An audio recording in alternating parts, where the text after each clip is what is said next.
Let me ask you a question that has haunted humanity since we first became aware of ourselves. A question that transcends time and space, touching the deepest fibers of your existence. Where were you before your first memory? Where did your soul reside before your eyes opened to this world? Did you exist in some forgotten realm, in some dimension of consciousness you now cannot recall? My life's work has been to explore the darkest and brightest corners of the human psyche. For decades, I've walked the labyrinths of the collective unconscious and conversed with the archetypes, dwelling in the depths of every soul. And in that journey, I've discovered something extraordinary, something the biblical scriptures declared millennia ago, but which modern psychology is only beginning to grasp. Your soul did not begin when you were born. Your existence is far more ancient and profound than you've ever imagined. The Bible states with absolute certainty in Ephesians chapter 1, He chose us in Him before the foundation of the world. Pause there. Meditate on those words. Before the foundation of the world. Not after your birth, not when your parents met, not when an egg was fertilized. Before time itself existed, before galaxies spun in the void, before the first light broke the primordial darkness, you already existed in the mind of the divine. Now, as a psychologist, I must be precise.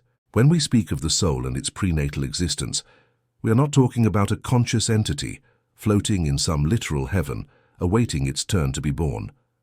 That would reduce a profound mystery to a childish fantasy. What we are exploring is infinitely more fascinating and complex. We are speaking of the archetype of the self, that totality which I call the regulating center of the psyche. It transcends the ego and connects directly with what religious traditions call God. You see, in my work with thousands of patients, I discovered something materialistic science refuses to acknowledge. Within every human being resides a primordial image, an archetypal pattern that existed before individual consciousness awakened. This image is not learned, nor is it a product of experience. It is there from the beginning, encoded in what I call the collective unconscious, that deep layer of the psyche we all share, regardless of culture, race, or historical epoch. The Hebrew scriptures express this poetically yet precisely. In Psalm 139, the psalmist exclaims in awe, "For you formed my inward parts, you knitted me together in my mother's womb. Your eyes saw my unformed substance. In your book were written, every one of them, the days that were formed for me when as yet there was none of them." What does this mean from a deep psychological perspective? It means your individuation, that process of becoming who you truly are, did not begin with your birth. It began in eternity. The archetype of your complete being, what I call the self with a capital S, existed as pure potentiality before you had physical form. It was like a cosmic seed, waiting for the right conditions to manifest in time and space. When the Bible says God knew you before He formed you in the womb, it describes something I have observed repeatedly in my studies of dreams, visions, and my patients' spiritual experiences. There exists a knowledge deeper than ordinary consciousness, a knowledge that seems to come from beyond the individual, as if the psyche has access to information transcending personal life. I have seen patients who, in moments of deep introspection or altered states, experienced what I can only describe as ancestral memories, images and symbols they could not have learned in this lifetime. Young children drawing perfect mandalas without ever having seen one. People dreaming symbols from cultures completely unknown to them. This is not coincidence. It is evidence that the human psyche is connected to something vaster, more ancient, more eternal than our small individual existence. But here is where it gets truly fascinating. The question is not just where your soul was before birth, but in what form it existed. And here I must be careful, for we are entering territory the rational mind finds difficult to accept, yet human experience universally confirms again and again. So if our souls existed as a divine potential before time, how and when did they become us? The transition from that eternal archetype to a living, breathing individual is the next profound mystery we must explore. The biblical and psychological answer converges on a single, miraculous moment: conception. The scriptures point to this with beautiful intimacy. That same Psalm 139 continues, My frame was not hidden from you when I was being made in secret, intricately woven in the depths of the earth. This secret place, the depths, is a poetic reference to the womb. It describes a divine act of creation happening in hidden darkness. From a Jungian perspective, this is the moment the archetype is actualized, where potentiality becomes reality. Imagine a ray of light passing through a prism. Before the prism, white light contains all colors in potential. After the prism, those colors manifest as separate, distinct realities. Conception is that prism. It is the process through which the soul, which existed in undifferentiated wholeness in God, becomes individualized and begins its unique journey. At that precise instant, when two sets of chromosomes unite to form a new, unique genome that has never existed before and will never exist again, a profound spiritual event occurs. God infuses the soul. The Hebrew scriptures describe this in Zechariah 12:1, stating God forms the spirit of man within him. The word used for spirit is ruach, breath, wind, spirit, the same word used in Genesis when God breathes the breath of life into Adam. This is not mere poetic metaphor, it is the description of a profound psycho-spiritual process. Now, a crucial distinction must be made. The soul infused at conception is not a blank slate. It arrives already imprinted with the complete pattern of the collective unconscious, all the archetypes, all the ancestral wisdom accumulated over millennia of human evolution. This is why a newborn doesn't need to be taught to suckle, why it instinctively recognizes a human face, why it has a primal fear of snakes and heights. This knowledge is encoded in the soul prior to any personal experience, but it carries something more personal too. Each soul brings what I call its personal myth, the unique story it is destined to live. This myth is not fully predetermined. You possess free will to live it consciously or unconsciously, creatively or destructively. But the basic pattern, the major themes of your life, the lessons you are here to learn, the gifts you are meant to give to the world, all of this is inscribed on your soul from the moment of conception. This brings us to a fascinating, often misunderstood dimension, the 9 months in the womb. What is the soul doing during this time?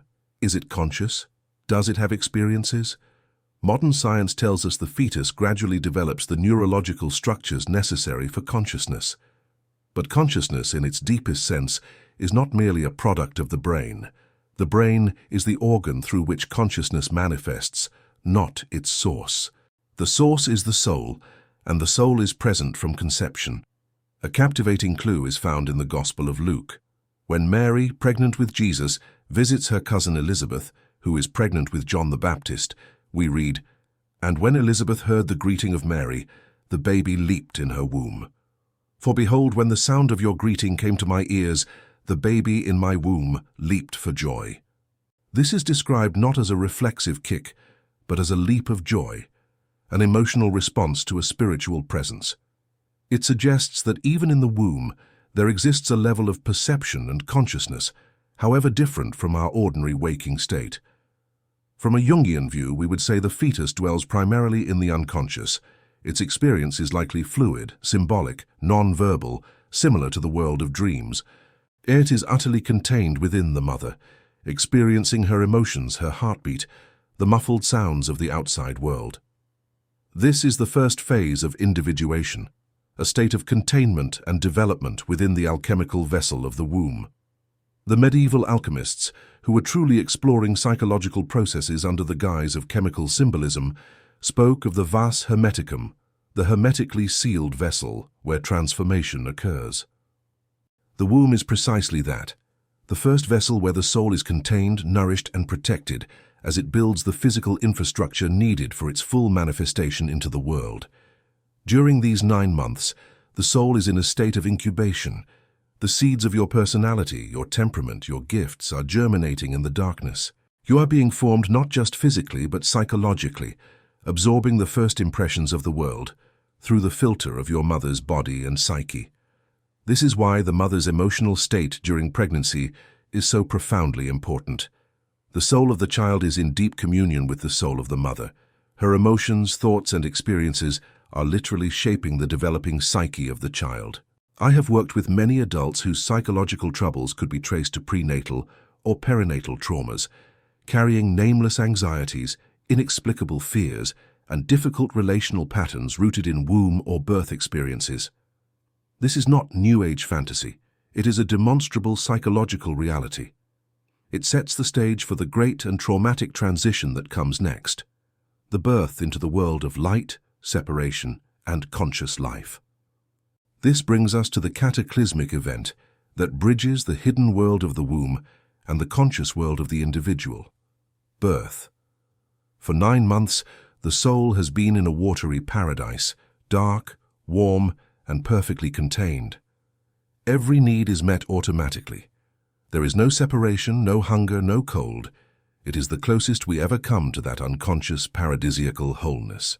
Then suddenly, violent contractions begin to push this nascent being through an impossibly narrow channel into a world of blinding light, cold air, deafening sounds, and shocking separation from the mother. It is, in the most literal sense, traumatic. My colleague Otto Rank developed an entire theory around this birth trauma, arguing it was the primal source of all later neurosis. While I believe he oversimplified by making it the single cause, he was undoubtedly onto a profound truth. Birth is our first great rite of passage, our first death and rebirth. Think of it symbolically. You are expelled from the garden. This is not a punishment, but a necessity. Without this trauma, without this violent push from unconscious unity, we could never individuate. We could never become conscious, separate selves. This pattern, separation from a containing wholeness, becomes the central rhythm of the entire human journey. Childhood is a gradual separation from the mother. Adolescence is a separation from parents and family to find one's own identity. And if lived consciously, midlife becomes a separation from the ego's identification with external roles, career, status, persona, to discover the true self. Finally, death is the ultimate separation from the body, the soul's return to its source. Birth, then, is the perfect archetype for the entire process of individuation. We must separate from unconscious totality to eventually return to it consciously. This necessary separation, however, creates the fundamental human condition, a condition that theology has traditionally called original sin. Now, let us reinterpret this doctrine from a psychological perspective. How can a soul, known and loved by God in purity, before the foundation of the world, be born stained? The answer lies not in a moral stain, but in a state of being. Original sin is not a guilty mark. It is the inherent condition of fragmentation and alienation that comes with consciousness itself. To become a conscious individual, you must develop an ego. The moment a child first says, "I," it has committed the essential act of separation. This is the fall described in Genesis. Adam and Eve in the garden represent that state of unconscious innocence, of complete mystical participation with God and nature. Eating from the tree of the knowledge of good and evil symbolizes the dawn of self-reflection, of ego consciousness. They don't fall as punishment. They are expelled as the natural consequence of their new awareness. They have gained consciousness, but lost unconscious unity. This is the sin we are all born into. The Hebrew word for sin, chata, literally means to miss the mark. It is to be out of alignment with our true center, with the self, with God. And for an incarnated soul with a developing ego, this misalignment is for a time inevitable. This is the universal human predicament that makes redemption, or in psychological terms, individuation, necessary. Why then was your soul sent into this predicament? Why incarnate into this world of separation, suffering, and fragmentation? The Bible offers a stunning clue in Acts 17:26-27. And he made from one man every nation of mankind to live on all the face of the earth, having determined allotted periods and the boundaries of their dwelling place, that they should seek God and perhaps feel their way toward him and find him. You were not born in this particular century, in your specific country, to your exact family by accident. These were divinely appointed conditions. You were placed here, with all its unique challenges and gifts, for a specific purpose: to seek God. From a Jungian view, this seeking God is the process of individuation itself, the journey back to wholeness, toward the integration of the self. The world of matter, with all its friction, resistance, and suffering, is not a prison from which to escape, as the Gnostics believed. It is the necessary training ground. You cannot individuate in the pleroma, in undifferentiated oneness. You need opposites, light and dark, joy and sorrow, connection and alienation, to forge a conscious self. Your parents, with all their flaws and virtues, were the perfect parents to create both the wounds and the gifts your soul needed for its journey. Your circumstances, whether of privilege or poverty, were precisely calibrated for the myth you are here to live. Thus, birth launches us on the great human task, to move from the unconscious unity of the womb through the painful but necessary separation of ego development and onward toward the conscious reunion with the whole. This is the sacred arc of a soul's life. So we find ourselves here, conscious and separate, navigating the world we were born into. A pressing question now emerges. If our soul's pattern was set in eternity, is our life simply a predetermined script we are forced to enact? Where does our free will, our power to choose, fit into this grand design? This tension between destiny and freedom is an ancient puzzle, one that has divided theologians for centuries. Some, like Calvin, emphasized predestination, the idea that our ultimate end is fixed by God before time. Others championed free will, our capacity to accept or reject our calling. From a psychological perspective, both sides grasp a part of the truth, and the resolution is found not in logic, but in the nature of a seed. Consider an acorn. It is predestined to become an oak tree. It cannot become a pine or an apple tree. Its essential nature is fixed. Yet within that destiny there is immense freedom and variability. Will it become a stunted, twisted oak or a majestic, towering one? That depends on the soil, the sunlight, the storms it weathers, and crucially, on how the tree itself responds to those conditions. Where will it send its roots? How will it grow around an obstacle? Your soul is that acorn. The archetypal pattern of yourself, your essential nature and ultimate potential, was established in eternity. This is your destiny in the truest sense, the wholeness you are called to become. But the path to that wholeness, the living of your personal myth, is shaped at every turn by your conscious choices. This is why I found the study of astrology, not as predictive fortune-telling, but as a symbolic language, so fascinating. A birth chart can reveal clear patterns, probable challenges, and innate potentials. The sky at the moment of your birth reflects the inner sky of your soul's pattern. Yet I have seen individuals with nearly identical charts live vastly different lives. One may actualize the highest potentials of their chart with wisdom and courage, while another may manifest its lower, more destructive potentials. The difference lies not in the stars, but in the level of consciousness, in the choices made freely in response to life's circumstances. This understanding transforms the biblical statement that you were chosen before the foundation of the world, Ephesians 1:4. It is not an arbitrary sentence from a distant deity. It is the recognition of your unique, irreplaceable essence in the mind of God. Divine choice establishes the framework, the masterpiece you are meant to be. Your choice determines the process, the brushstroke by brushstroke painting of that masterpiece. This brings us to the profound purpose of your incarnation. You were sent here to this specific time and place, not merely for your own personal development. You are here to contribute to the individuation of the collective human spirit. Each soul that undertakes the conscious journey toward wholeness, facing its shadow, integrating its unconscious, aligning the ego with the self, does not heal in isolation. It raises the consciousness of the entire human species. This is akin to the 100th monkey effect in biology. When a critical number of individuals learn a new behavior, it somehow becomes accessible to the collective, even to those who had no direct contact with the original innovators. This transmission happens through the collective unconscious.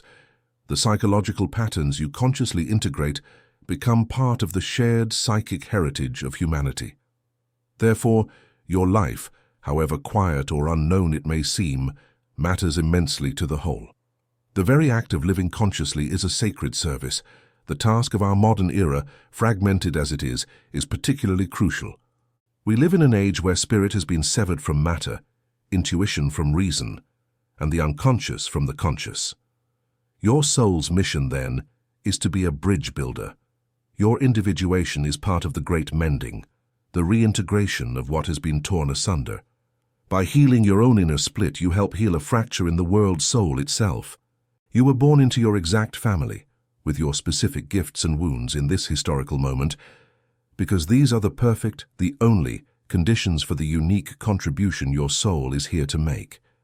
Your freedom is the sacred responsibility to say yes to this calling, to choose the path of conscious becoming, one brave decision at a time.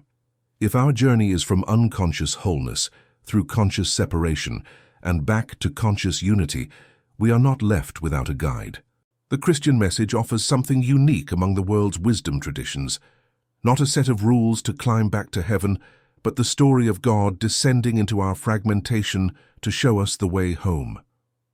At the heart of this story is Christ, who from a psychological perspective is the supreme archetype of the self. Christ represents the ultimate union of opposites, the divine and the human, the eternal and the temporal, spirit and matter. He is the living symbol of the integrated psyche, where the ego is perfectly aligned with and in service to the self. This is why Jesus could say, "Whoever has seen me has seen the Father," John 14:9. In seeing Christ, you are contemplating the image of your own complete self, the divine totality that resides at the center of your being. The central symbol of the cross perfectly captures this. It is the intersection of the vertical axis, the divine eternal dimension, with the horizontal axis, the human temporal plane. On the cross, the greatest opposites are held and reconciled: life and death, love and suffering, God and man. This is the goal of individuation, what the alchemists called the conjunctio oppositorum, the sacred marriage of all that is fragmented within us. This is not merely a historical event, it is an archetypal pattern of transformation. The death and resurrection of Christ are the template for our own psychological rebirth. To become whole, you too must experience a kind of death, not a physical one, but the death of your old self, your egoic identifications, and your sense of separation from the divine source. You must descend into your own inner darkness, confront your shadow, and face your mortality. Only then can you rise to a new life where your ego is no longer the master, but the faithful servant of the deeper self. This is the profound meaning of being born again, which Jesus explained to the confused Nicodemo in John chapter 3. Nicodemo thought literally, "How can a man be born when he is old? Can he enter a second time into his mother's womb?" Jesus clarified, he was speaking of a birth of the Spirit. Your first birth, your physical birth, was the beginning of your separation and ego development. The second birth is a spiritual awakening, the death of the ego's illusion of separateness and its rebirth into a life centered on the self, on God. This new birth is rarely a single dramatic conversion. More often, it is the long, often painful process of individuation, the work of a lifetime. Most never complete it. But for those who dare to undertake the journey, the rewards are beyond measure. A profound sense of peace, purpose, and the deep knowing that you are living from your truest core. And here lies a beautiful paradox. Through this process of becoming your most unique individual self, you simultaneously become more universal, more connected to all of humanity and creation. Individuation is the opposite of selfishness or narcissism. A narcissist is trapped in a small, inflated ego. An individuated person has transcended the ego's limits and touched the universal self that connects us all. It is only when you have found your own center that you can truly serve others, for you are drawing from the source of life itself, not from your limited personal resources. Thus, Christ as the archetype of the self provides both the model and the means for our journey. He is the map that shows us the destination, integrated wholeness, and the companion who walks the path with us, having traversed the depths of human suffering and alienation. The Christian story assures us that the divine is not remote, but has entered the very fabric of our human condition to illuminate the path from within. Your soul's mission, then, is to enact this Christ pattern within your own life. Not to imitate Jesus outwardly, but to allow the same archetype of death and rebirth, of ego surrender and self-realization to unfold in your psyche. This is how you fulfill your destiny and complete the sacred arc of your incarnation. So, where was your soul before you were born? We have traveled a great circuit together, and now we can gather all the threads into a single, coherent tapestry. First, in eternity, you existed as a divine idea in the mind of God, as an archetypal pattern in the collective unconscious, as pure potential within the undifferentiated wholeness of the pleroma. You were not yet a conscious individual, for there was no you separate from the divine source. You existed in perfect unconscious union. Second, at conception, in a moment both biological and miraculous, God infused your unique individual soul into the spark of new life. The eternal archetype began its actualization in time and space. You became a destined story waiting to be told. Third, in the womb, your soul dwelt in the protective darkness of the unconscious, being woven into flesh, absorbing the first impressions of the world through the vessel of your mother. It was a period of sacred incubation. Fourth, at birth you underwent your first great initiation. Expelled from the paradise of unity, you emerged into the light of separation and consciousness, beginning the long human journey of individuation. And now, here you are. The rest of your life is the living of that journey, the process of separating from unconscious totality, building an ego, confronting your shadow, and if you choose the path of consciousness, ultimately surrendering that ego to the deeper self. This is the spiritual rebirth, the return not to unconsciousness, but to a conscious, chosen union with the divine. This is your mission. This is the purpose for which your soul was sent. Ephesians 2:10 expresses it beautifully. For we are his workmanship, created in Christ Jesus for good works, which God prepared beforehand that we should walk in them. You were created with intention. The meaningful work of your life, the love you are to give, the healing you are to bring, the unique beauty you are to express, was prepared for you before time began. But you must choose to walk in it. Therefore, when you feel lost, when you question your worth or the meaning of your struggles, remember this: your soul was known, loved and chosen before the foundation of the world. You were placed in this specific time, this exact body, this particular family with all its joys and wounds, because these are the perfect, the necessary conditions for the soul work you came here to do. You are not an accident. You are not a cosmic coincidence. You are a unique and irrepeatable manifestation of the divine. There is a song only you can sing, a light only you can shine, a space in the tapestry of creation that remains empty until you fill it. But you must choose. You must choose to live consciously.